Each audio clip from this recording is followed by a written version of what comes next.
Yeah.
Okay, we're going to go ahead and get started because it may rain, but let's why don't we not wait on that? So thank you all for being here today. This is a momentous day here for the nation and for the world, and it is also Tennessee's official commemoration of the amazing events that took place 75 years ago at this very time, on this day, June 6, 1944. So we're here today to commemorate the actions of those men who fought in the battle at Normandy, on the Normandy beaches, that we have become synonymous to the word of D-Day. There were many D-Days that were used prior to the one on June 6, 1944, but the one that we always associate D-Day with, of course, is the great European invasion that took place 75 years ago today. And as you probably saw on the news this morning, in France, they're commemorating the grand event there on the beaches today with the president and many of those veterans. And speaking of the veterans, one of the reasons that we are here today and still able to celebrate and commemorate this great event is because of those veterans. And we have some veterans here today that participated that we'll tell you a little bit more about as we venture into the ceremony. But before we get started, there's the bells, so it's time to go. There's a few people that I certainly want to recognize that are part of our state government and the officials that certainly arrived and came to our ceremony today. I would like to recognize David Lillard, our Tennessee State Treasurer.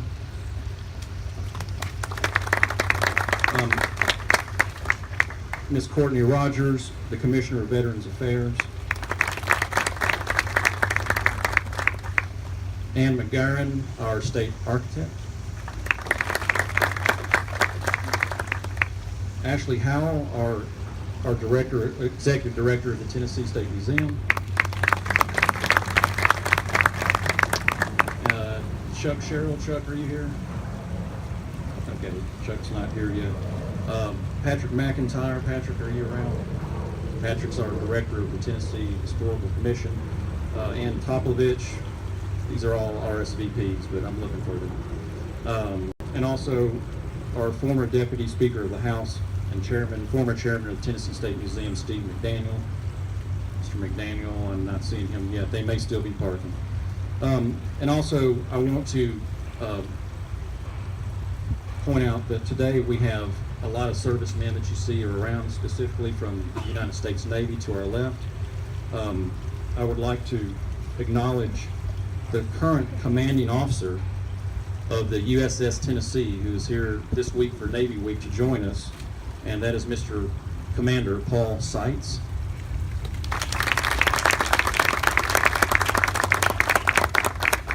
And also the MMACS, the chief of the boat for the USS Tennessee, James Linehouse. Thank you, gentlemen, for being here today. We also have, that will be presenting the colors here. We have the color guard from the USS Constitution, and our ceremonial guard, which you'll see these gentlemen here and ladies very shortly. That ceremony that we were going to originally conduct in the Court of Three Stars is now going to be moved to the lobby of the museum. So when we conclude today, we'll take about 10 minutes, and then that ceremony will conclude over there if you'll join us. But the members of the United States Navy ceremonial team as well.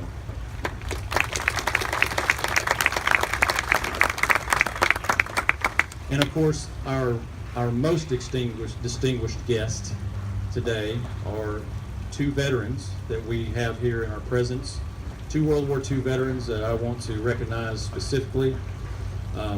Mr. Henry Malone. You don't have to stand up, you can, or stand up, definitely.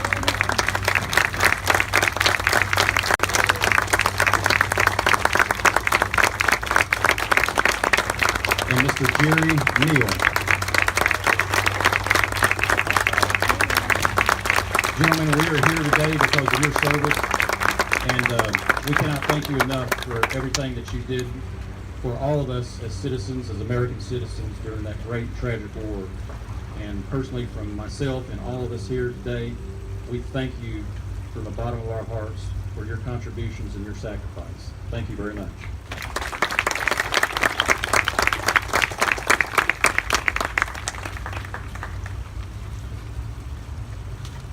So at this time, we're going to have the presentation of the colors. And there will be a time during the ceremony if you'd like to get photographs where Mr. Malone and Mr. Neal will be up here.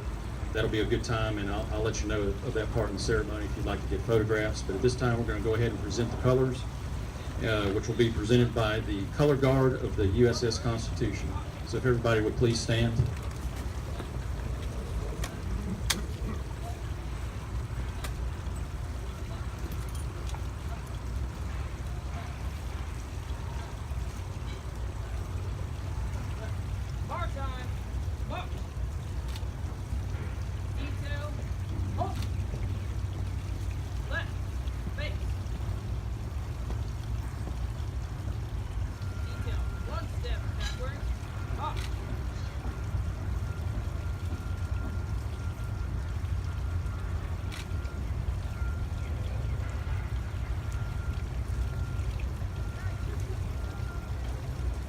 Okay, at this time we will proceed with the Pledge of Allegiance to the United States.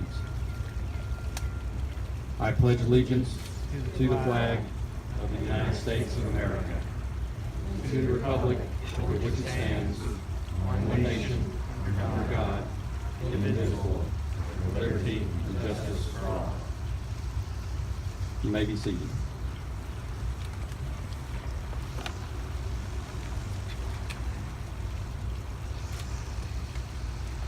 So, what is D-Day? D-Day is an event, again, that we know and that we have associated for 75 years with one of the great tragic events of the world, which was World War II, the fight for tyranny. Named Operation Overload, it was a combination of an effort by 160,000 Allied troops fighting a defensive on the Normandy beaches against 50,000 well-dug-in and well-seasoned, many well-trained German troops. The code name for the operation, of course, was Operation Neptune, and D-Day was considered the largest seaborne invasion in world history. The military term D-Day means actually the day in which a combat operation is to be initiated. There's also a military term called H-hour, which is also the hour that a combat operation would be conducted. So you hear that quite frequently, especially in combat operations. So the D-Day that's synonymous with this event, of course, took place on June 6, 1944, 75 years ago today. Just to put this into context a little bit, the Normandy invasion took place in the Bay of Siam, on the south side of the English Channel between the Cotentin Peninsula and the port of Le Havre, some 50 miles broad and 20 deep. Its waters were shallow, had a considerable tidal range, and when the wind blew from the northward, could be very choppy. The weather that day was perhaps probably the most important forecast that's ever been made in world history. It was originally scheduled, the invasion was scheduled for the day before, on June the 5th. The commanding general of the Allied forces, General Dwight D. Eisenhower, had needed, in order the perfect weather situation to conduct this operation, was that he had requested a full moon to make this happen, to be in low tide, little cloud cover, light winds, and low seas. The low tide was so that soldiers going ashore could see and avoid and disarm mined obstacles that the Germans had placed in the surf. So initially, in the early mornings of June the 6th, the operation got underway with C-47s and gliders bringing troops in, known as Pathfinders, many of them in our neighboring, from our neighboring Fort Campbell and the 101st Airborne Division. And many of those Pathfinders went in very early in the morning. Now, very similar to what we're having today, it was overcast, it was spitting rain, it was still not as favorable conditions. And you got to remember, back in those days, they didn't have the weather forecasting that we have now, those modern instruments to predict that. So what they ran into, and something they did not anticipate as they crossed the English Channel, and I'm sure Mr. Neal can speak to this very well, who happened to be a pilot on one of those planes that morning. But as he flew over the coast of France, they ran into unexpected banks of clouds that they had not anticipated. It broke up the airplane formations. Many had to drop below the clouds and many above.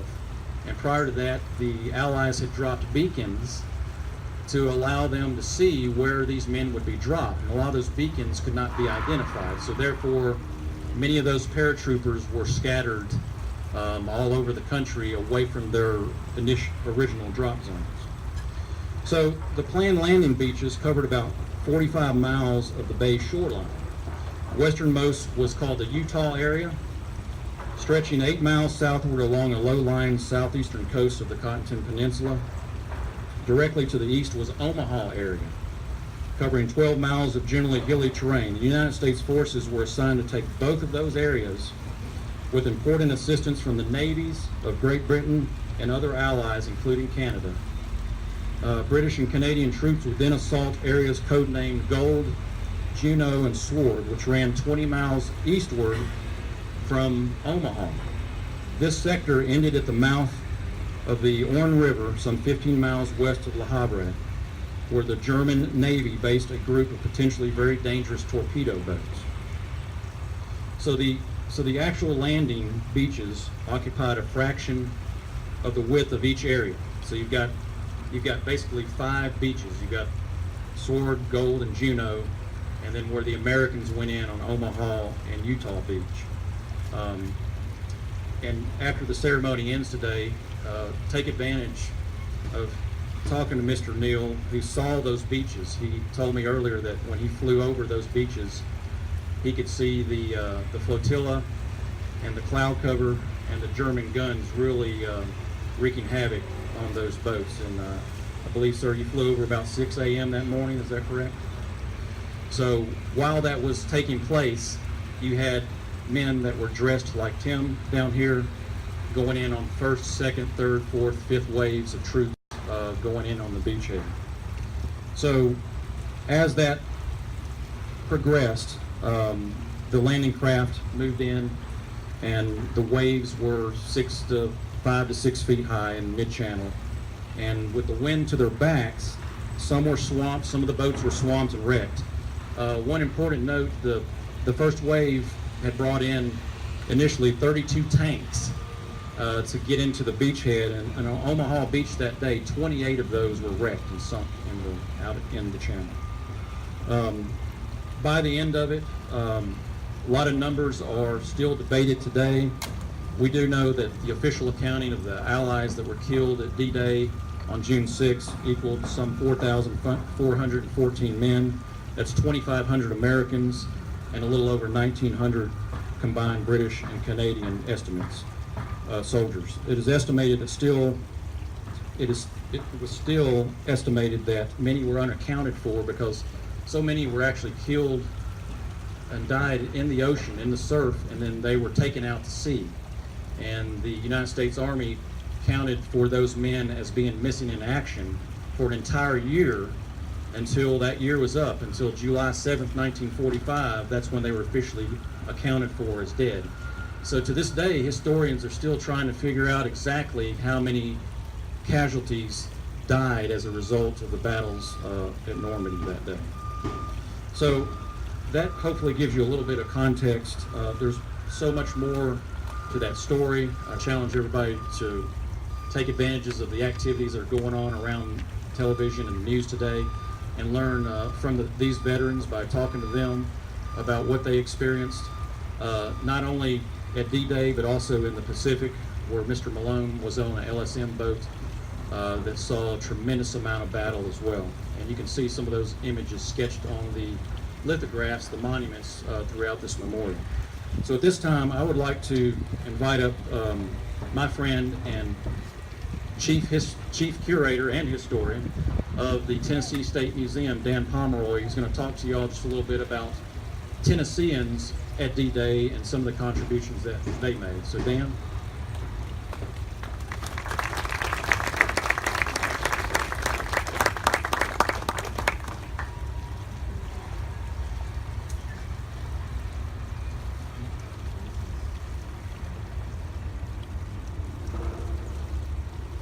Thank you very much, Jerry. It's certainly an honor to be here and be a part of this program. 75 years ago today, the greatest amphibious operation in the history of the world came together off the coast of Normandy, France. It was the beginning effort to land 175,000 troops and the supplies to sustain them in an assault on the evil empire of Adolf Hitler. We shall always know this day as D-Day. It was an assault on an evil almost impossible to comprehend, built on a foundation of hate and twisted ideology, where tens of millions of men, women, and children were systematically exterminated, arbitrarily murdered by death squads, or simply worked or starved to death. Though ensuing years have unfortunately offered other examples of such depravity, Adolf Hitler and his regime continues to be the measure for evil. The Supreme Commander of the forces converging on D-Day, Dwight Eisenhower, appropriately called it a crusade. The eyes of the world are upon you, he reminded his soldiers on that day. And he solicited the help of God in this crusade. It is appropriate that we should be here on this Tennessee Bicentennial Mall to commemorate D-Day and its meaning, because Tennessee and Tennesseans played vital roles in this crusade. Not only did some 300,000 Tennesseans serve in the U.S. Armed Forces, but much of Tennessee was used as a primary training ground for the troops that ended up assaulting Hitler's Europe. Some 800,000 U.S. soldiers trained in the area of Middle Tennessee for D-Day and the war in Europe. And if you'll pardon a personal note, my mother's kid brother was one of those soldiers. He hit Omaha Beach on the 6th of June. At the age of 19. There are many who now look back on D-Day and take comfort in the inevitable triumph of good over evil. But it was not inevitable. Hindsight is always 20/20. It was not a sure thing. It took planning, courage, dedication, and commitment by millions of men and women over more than 2 years to bring D-Day to reality.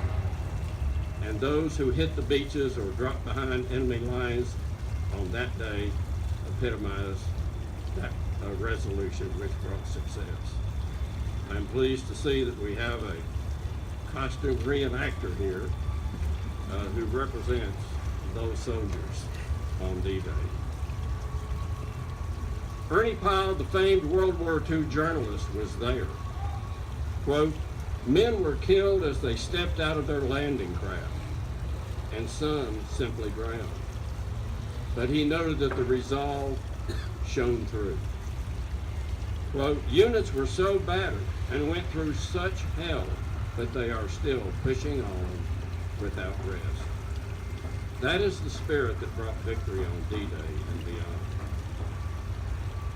General Eisenhower, looking back on D-Day some 20 years later, marveled at that spirit and that resolve and that commitment. They fought, he said, not to conquer territory, not for any ambition of their own, but to make sure that Hitler could not destroy freedom in the world. And he added, I think it's just overwhelming. It is overwhelming, and we should always remember it, and we should draw strength from them, and to continue the struggle against evil everywhere. That is the legacy that pays fitting tribute to the heroes of D-Day. Thank you.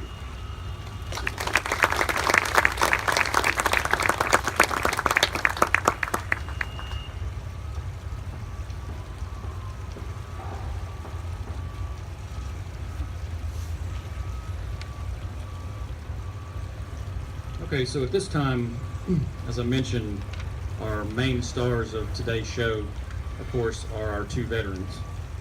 And I wanted to give you a little bit of a background of these two amazing gentlemen. And I'd like to first start with Mr. Henry Malone.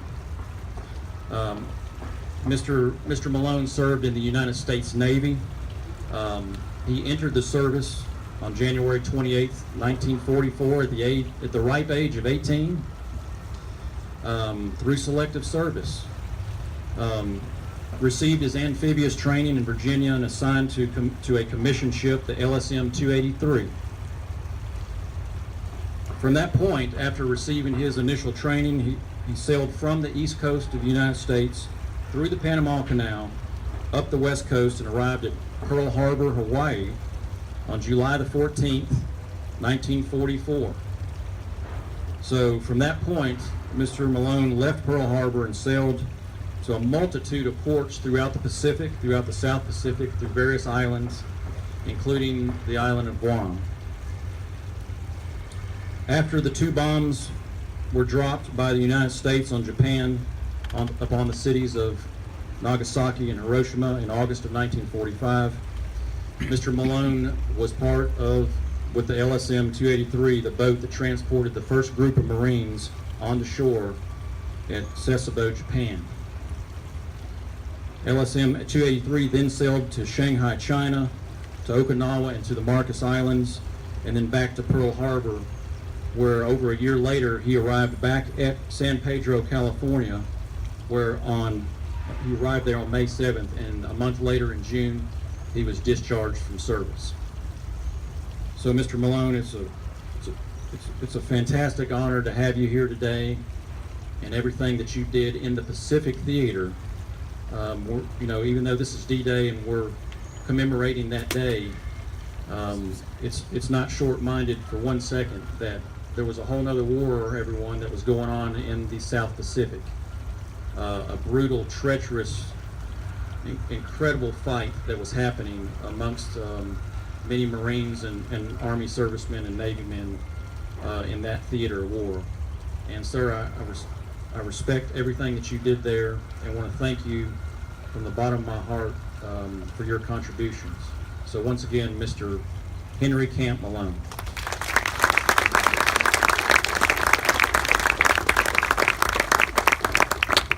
Our second veteran today, and before I get to that, I want to make sure that we had these two gentlemen in the program, but there may have been another veteran that showed up here that we did not know about. Are there any other World War II veterans in this crowd today? I do not see any hands, but I certainly would want to recognize them as well. Jerome Jerry Burton Neal, who I understood has a great first name. Jerry, it's a good one. Was a second lieutenant in the U.S. Army Air Corps. He was on active duty from 1942 to 1946, born in Kansas City, Kansas. Trained in San Antonio, Texas as a bomber pilot in charge of flying B-17s and B-24s in the 8th Air Force. During the D-Day operations, and I had a chance to chat with him this morning, he actually flew over the French beaches that morning in Normandy, talked to me about the weather, very similar to the way that I described it. He says he looked down and really saw the German guns really flaring upon the Navy out into the ocean there, into the channel. He went in, and on his return back, the plane ran out of fuel. The crew ditched into the ocean.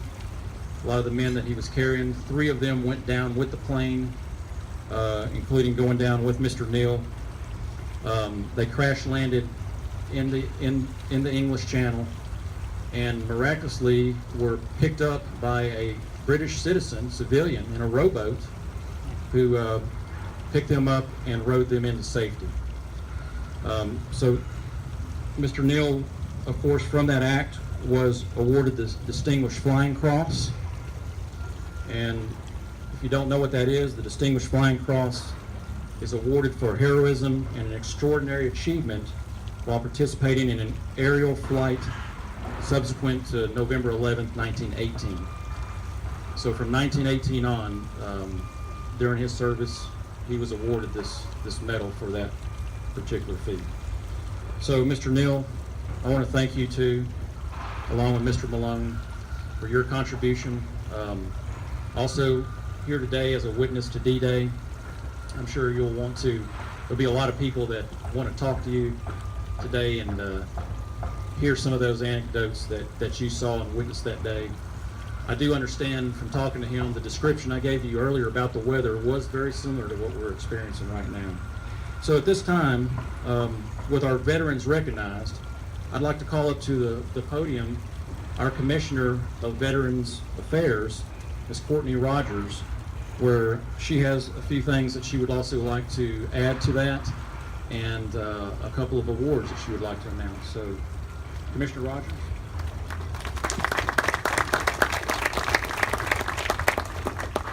Thank you so much, and I'll be brief. Can you hear me now? But anyway, good morning, and just I want to thank the Tennessee State Parks and the Tennessee State Museum so much for taking time to mark the 75th anniversary of D-Day. Over 300,000 Tennesseans served their country during World War II, and they were represented on the shores of Normandy on this day by 441 Tennesseans that were documented. And their service, that Operation Overlord, it continued until the end of August, and it has often been referred to as the beginning of the end of the war in Western Europe. And I know there were so many mothers and fathers and sisters and brothers and children that had been praying incessantly for that day, for the end of the Great War, the greatest war. Today I'm honored to help recognize 2 of those Tennesseans who fought so bravely for our country during World War II. The first, Mr. Jerry Neal, and you heard his stories in his B-24, and I just cannot imagine the view that you had as you went over those lines. I don't even like to think about it, but I'm so grateful to you for your service, and what was so brilliant about our generation, our greatest generation, is that you had an objective, and Mr. Neal and I talked about it, and I just want us to remember that the purpose of war is victory and not prolonged indecision, because that's what makes us effective, and that's what minimizes our losses. Second, Mr. Henry Camp Malone, serving in the Pacific, and that touches a specific little note with me. Originally from Hawaii, I am a transplanted Tennessean, but a member of my family came out 3 years before your arrival, but on the day of infamy, December 7th. And this family member ran out to the front yard and started shooting at the Zeros with his pop gun. He was about 5 years old, and then Tutu, Grandma, came out and grabbed him and spanked him and dragged him into the house. But the people there and our families are forever grateful for the U.S. forces, and we're happy to be part of the U.S. forces, or of the U.S. now. And so thank you so much for your service as well, sir. Governor Bill Lee has declared today, June 6, 2019, as a day of recognition for both Mr. Malone and Mr. Neal's service to our country during World War II. And so on behalf of the state of Tennessee, I would like to present them both with a day of recognition certificate and a coin, a commemorative coin from our office. But we're going to wait for the Kodak moment, and we will have our wreath ceremony, and then we will all come up and we will hand you your gifts of thanks and gratitude. Thank you so much.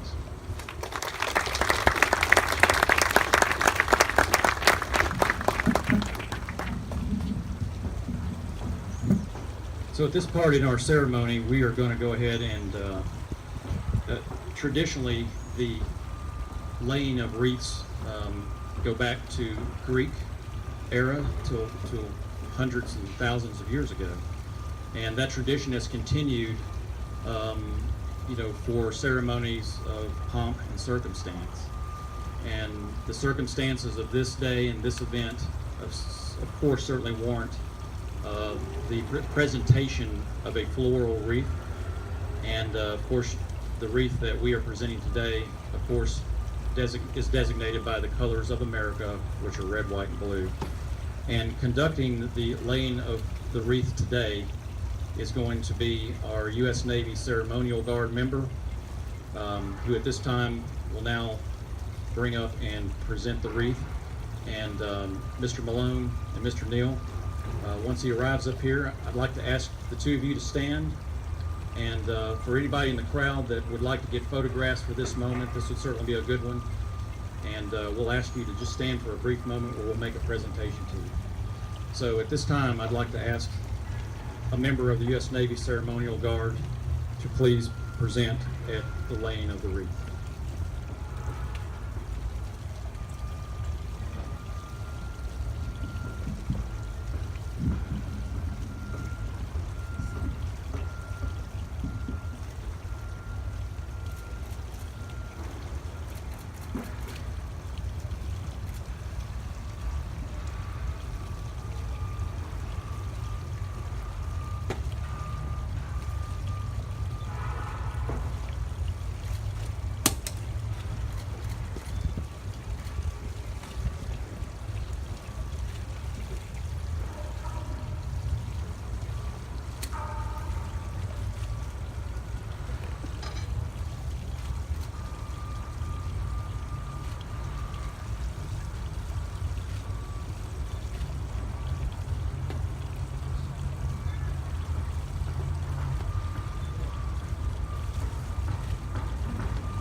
Thank you, Commissioner Rogers, and thank you once again, Mr. Neal and Mr. Malone, for your dedicated and faithful service to our country during World War II.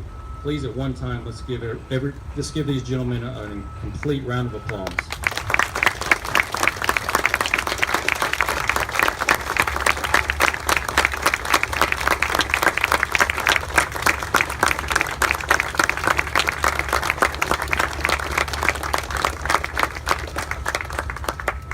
If everybody would please remain standing at this time, we're going to have a moment of silence, and then this will be accompanied with the playing of taps.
You may be seated. At this time, I'd like to call up to the microphone Mr. Jeff Sellers with the Tennessee State Museum. Jeff's the Director of Education. He's going to give us a little bit of description this morning about what you're going to see here in the lobby of the museum in about 10 minutes as we close out our ceremony with the United States Navy ceremonial team. Jeff. Thank you, Jerry. As we conclude today, we are honored to have the U.S. Navy here for Navy Week at the Tennessee State Museum. We encourage everyone to, as we retire, to visit the Tennessee State Museum. In the Grand Hall, our U.S. Navy Ceremonial Guard will perform a drill for us. So that will begin in about 10 minutes. Thank you, Jeff. And as we close out our ceremony today, of course, we will have the traditional retiring of the colors, followed, of course, from the beginning with the presentation of the colors. Before we conclude, once again, everybody that's here is welcome to walk across the street and join us right here in the lobby of our beautiful new Tennessee State Museum to see a fantastic ceremony that's conducted by the United States Ceremonial Guard. And that will happen in about 10 minutes, 10 to 12 minutes at the closure of this particular ceremony. So at this time, I would like to ask everybody to please stand one more time as we retire the colors.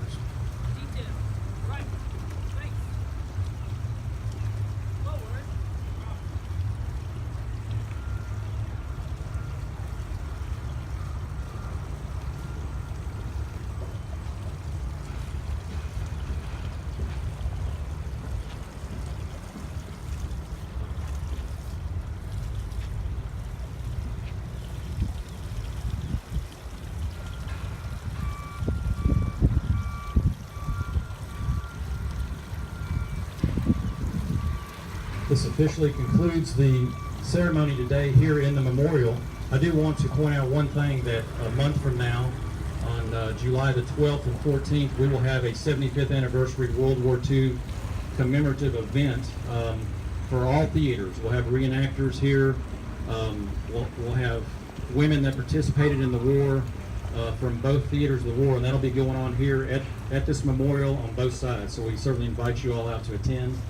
Also, while you're in the museum, they have some fantastic exhibits on World War II that, between myself and Ashley, we certainly invite everybody to go up there and check out those fantastic exhibits while you're here today. And once again, enjoy this momentous day. And I want to thank you personally from the bottom of my heart and from the staff at Bicentennial Mall.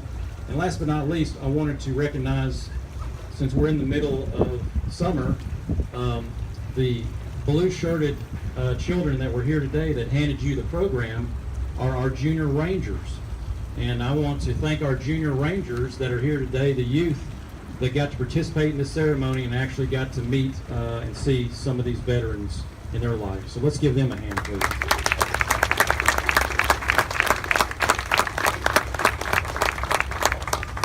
So at that time, that concludes the ceremony here in the memorial, and in approximately 10 to 15 minutes, everybody would like to congregate across the street in the lobby if you're interested in seeing the ceremonial guard. That portion of the ceremony will commence, and we'll see you there. Thank you very much.